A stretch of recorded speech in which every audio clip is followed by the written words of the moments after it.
أعوذ بالله من الشيطان الرجيم بسم الله الرحمن الرحيم الحمد لله رب العالمين ثم الصلاة والسلام على رسول الله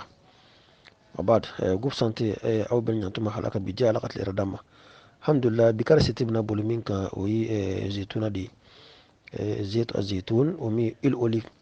يكسك دونك تلميدو نفاتشا ما بالا أيوة تلميدو أكورفو دارا ما كورنا كونو تلميدو كراي عليه الصلاة والسلام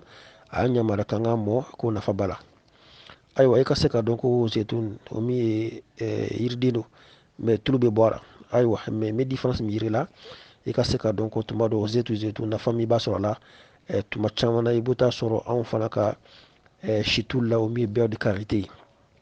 aywa mais n bɛna kɔrɔfɔ caman d'i ma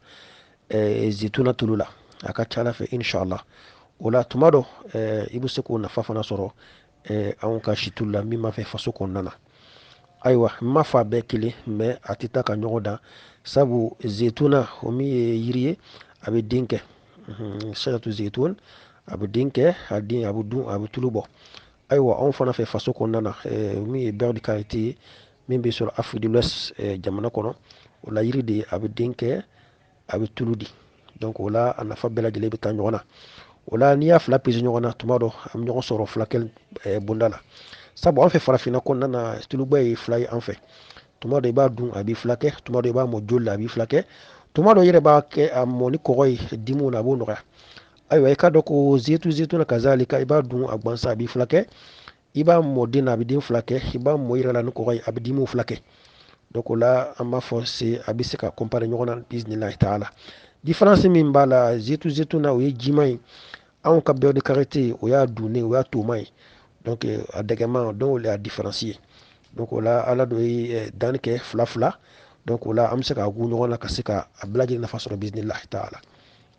ayiwa i ka se k'a dɔn ko zetun zetun min ye huile olive ye a bɛ utiliser ni citron ye ayiwa a bɛ utiliser ni li ye a bɛ utiliser ni habatu sawada tulu ye a bɛ utiliser a gansan a dama donc o la bi ka fayida bɛna boli min kan huile olive i ka utiliser sɔgɔmada fɛ nafa min b'a la ani i ka utiliser i latɔla fɛ nafa min b'a la ani i ka utiliser ni citron ye nafa min b'a la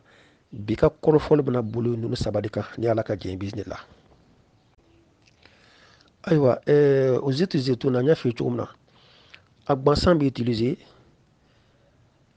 ani citron bɛ utiliser ani li bɛ utiliser ani habatu sawuda bɛ utiliser ayiwa bi ta bɛna boli min kan sɔgɔmada fɛ n'i y'a utiliser nafa min b'a la i latɔla n'i y'a utiliser nafa min b'a la n'i y'a utiliser ni citron nafa min b'a la an bɛ dɔn saba ma ayiwa i ka se k'a dɔn ko zetun nafa fɔlɔ min b'a la a ka ɲi dusukun ma n'i b'a utiliser dusukun porom t'i minɛ zetun huile olive n'i b'a utiliser cancer kisɛ o t'i don i joli la donc c'est un anti-cancer donc o la a b'i kisi ka bɔ cancer ma yanni cancer k'i sɔrɔ fɔlɔ ayiwa i ka se k'a dɔn ko n'i b'a utiliser hépatite B n'a bana b'i la a b'a furakɛ awa n'i b'a utiliser fana a b'i kisi ka bɔ a bana fana t'i sɔrɔ i k'a dɔn ko huile olive zetun kɔrɔya joona maa min si bɛ gɛ joona maa min kɔrɔya ka tɛmɛ hakɛ kan i k'a dɔn ko zetun n'i b'a utiliser a b'o furakɛ zetun k'a f'i ye a b'i nugu i ko buteli sɛgɛnna t'o la zetun i ka se k'a dɔn ko perte de poids maa minnu poids bɛ kɔrɔta maa minnu kilo bɛ kɔrɔta u yɛrɛ kan o bɛ giliya i ka se k'a dɔn a b'o furakɛ teliya bolo ma n'ala ka jɛn bisimila i k'a dɔn ko zetun maa min farikolo fana bɛ ja maa dɔw bɛ yen les corps sont secs wala fari jalen tuma bɛɛ o ye bana ye tuma dɔ zetun n'i b'a utiliser a b'o nɔgɔya zetun huile olive farigwan banbali fariden banbali a b'o furakɛ ni ala ka jɛn ye o la an bɛ dan kɔrɔfɔli ma ayiwa zetun i bɛna utiliser cogo di ninnu kɔrɔfɔli bɛɛ lajɛlen la i k'a dɔn ko zetun a kɔrɔfɔli dara ma kɔrɔna kɔnɔ karana ko nafa b'a la surtout tina kɔnɔ ala ko wa tin wa zetun kira ɲamara ale sɔrɔtɔ salam kan ka mɔ ko barika b'a la ayiwa i ka se k'a dɔn ko huile olive n'i b'a ta sɔgɔmada joona fɛ sɔgɔmada joona gansan a bɛ dusukun fila kɛ kɔnɔna joli a b'o fila kɛ, fugofugo problème a b'o fila kɛ, kɔnɔ mankan bɛ bɔ a b'o fila kɛ, kɔnɔja banbali a b'o fila kɛ, kɔnɔna bana camanba de bɛ yen a b'o fila kɛ ni Ala ka jɛn ye biisinila. O la o bɛ utiliser cogo di? I b'a ta cuillère ni ɲɛ kelen sɔgɔmada fɛ. O cogo kelen la hali bi a bi kɔnɔja banbali a b'o fila kɛ, a bɛ kɛ sababu ye nɔgɔ t'i sigi kɔnɔ, a bɛ kɛ sababu ye bana misɛn caman bɛ yen o min ye microbe ye o tɛ sigi kɔnɔ ni Ala ka jɛn ye.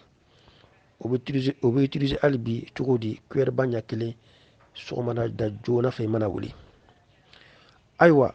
o kelen n ye kɔrɔfɔ min d'i ma ten, o zeytuna kelen nin i bɛ se ka o tulu cuillère ɲɛ kelen ta ka citron k'o la, i k'o min sɔgɔmada joona fɛ, o bɛɛ bɛ nafa kelen d'i ma. N'i yɛrɛ ko i tɛ se ka fɛn ta, n'i tɛ se ka utiliser sɔgɔma, i bɛ se ka utiliser su fɛ i datɔ la, nafa min b'a la n ye min d'i ma a b'o kelen kɛ. I bɛ se k'a ta une cuillère i datɔ la, wali i k'a ta une cuillère avec jus de citron i latɔ la, a b'o nafa a b'o bɛɛ lajɛlen fila kɛ. Ayiwa maa minnu faso ka gili, maa minnu pɔ kɔrɔta nɔ, maa minnu kɔnɔjan banbali b'o la, maa min tuma dɔ farikolo bɛ ja, maa minnu dimi b'o fara tuma bɛɛ lajɛlen na, i ka se ka dɔn ko huile olive n'i b'a utiliser nin cogo la i bɛ nafa sɔrɔ a la biisinila. Ayiwa alhamdulilahi rabbil alamin. I ka se ka dɔn ko zeytun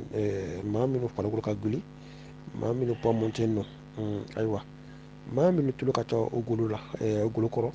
i ka se ka dɔn ko zeytun a kan olu bɛɛ lajɛlen ma. Zeytun i ka se ka dɔn ko kɔnɔja banbali o ye bana ye, bana min bɛ sigi nuguba la wali furu kɔnɔ, min tɛ yɛlɛma sɔrɔ a sago la. Tuma dɔ a bɛ kɛ gazi ye, tuma dɔ kɔnɔdimisɛnw ka ca la, a bɛna kɛ sababu tuma dɔ kɔnɔ bɛ funu, a bɛ kɛ sababu tuma dɔ kɔnɔ bɛ jɛn a yɛrɛ ma. I ka se ka dɔn ko zeytun huile olive i k'o ni citron ta su o su n'i bɛ da,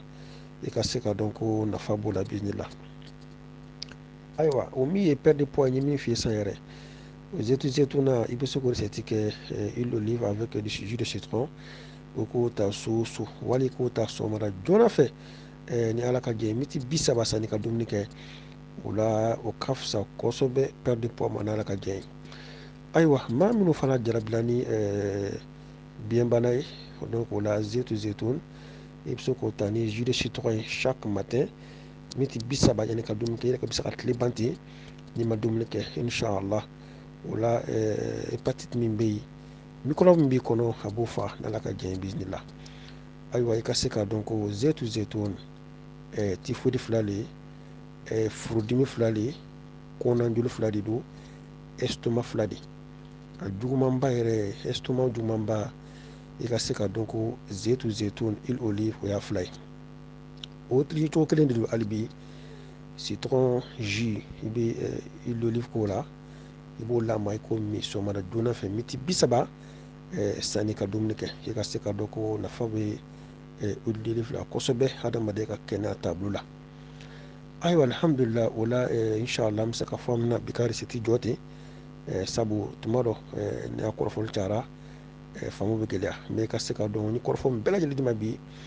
huile olive bɛ utiliser ni citron de ye, i bɛ se ka nafa sɔrɔ a la. Mais don wɛrɛ a bɛ kɛ ni li ye cogo min na, a bɛ utiliser ni habatu sauda ye cogo min na, nafa min b'a la n bɛ n'o d'i ma, mais hakili to a la zeytun ka denmisɛn mɔn n'a ye a kɔni kɔ, wali mɔgɔkɔrɔba i yɛrɛ kɔni kɔ i ka mɔn a ka ɲi farisogo ma, o kelen hali bi o ka ɲi kunsigi ma, ka mɔn kunsigi la o barika don a la. Ayiwa an dilan recette dɔ d'i ma ara fana min ye kunsigi fila ye, o la zeytun kuru ɲɛ fila, sɛfa den kelen, donc persil bɛ se ka k'a la, kunsigi kɔni kɔ ka jɛ i b'o kɛ kunsigi la 3 fois dans la semaine, o ka ɲi kunsigi ma ni Ala ka jɛn ye biisinila. O la zeytun nafa b'a la, nafa min tɛ se ka f'i ka ban. O la bɛɛ lajɛlen ka jija i k'a san ka bila i bolo kɔrɔ, i ka to ka utiliser, i ka ta a gansan sɔgɔmada fɛ, nafa b'o la, wali i ka citron k'o la, i ka ta sɔgɔmada fɛ miniti 30 sanni ka dumuni kɛ, nafa b'o la. Bana b'i la bana t'i la i bɛ se ka utiliser tension b'i la tension t'i la i bɛ se ka utiliser, diabète b'i la diabète t'i la i bɛ se ka utiliser, dusukun turan b'i la a t'i la i bɛ se ka utiliser, cancer b'i la cancer t'i la i bɛ se ka utiliser, kɔnɔja banbali b'i la kɔnɔja t'i la i bɛ se ka utiliser, o la i farisogo ka bon i bɛ se ka utiliser, a b'i lafasa, ayiwa i yɛrɛ tɛ maaba yɛrɛ ye i bɛ se ka utiliser i b'a nafa sɔrɔ. Donc maa o maa mana utiliser ni citron ye i b'a nafa sɔrɔ, sabu i hakili to a la an yamaruyala k'an ka utiliser ko nafa b'a la. Donc o la inshallah an bɛ bi ta jɔ yan, an b'a deli waati nataw la n'Ala sɔnna inshallah an bɛna détacher dɔɔni ka d'i ma. Bi ta ye jumɛn ye dɔrɔn ka yir'i la ko huile olive nafa b'a la kɛnɛya taabolo la comme dumuni fan fɛ, sabu tuma dɔ a kɛnɛ yɛrɛ bɛ kɛ dumuni na ka kɛ nafa b'o la ni Ala ka jɛn ye. O la tulu min don i hakili to a la a tɛ sigi tasuma kan, a kana bali la k'a fɔ ko ka tulu gansan dun o bɛ kɛ fila ye wa? Naam, nin ye fila ye, o ye Ala ka kabako dɔ ye, ani tulu tɔw tɛ kelen ye, a bɛ banaw de kɛlɛ ni Ala ka jɛn ye. Donc i k'a dɔn fɛn fɛn tɔgɔ mana fɔ kuranɛ kɔnɔ a dɔn ko barika de b'a la. A deri Ala ka dɛmɛ kɛ, Ala ka kɛnɛya di lajɛlen ma, Ala ka n'aw sabati, aw ni ce groupe santé, aw ni ce Yiridɔn dɛmɛ kan, aw ni ce groupe santé femme halal kan. Salamu alaikum wa rahmatullahi wa barakatuh.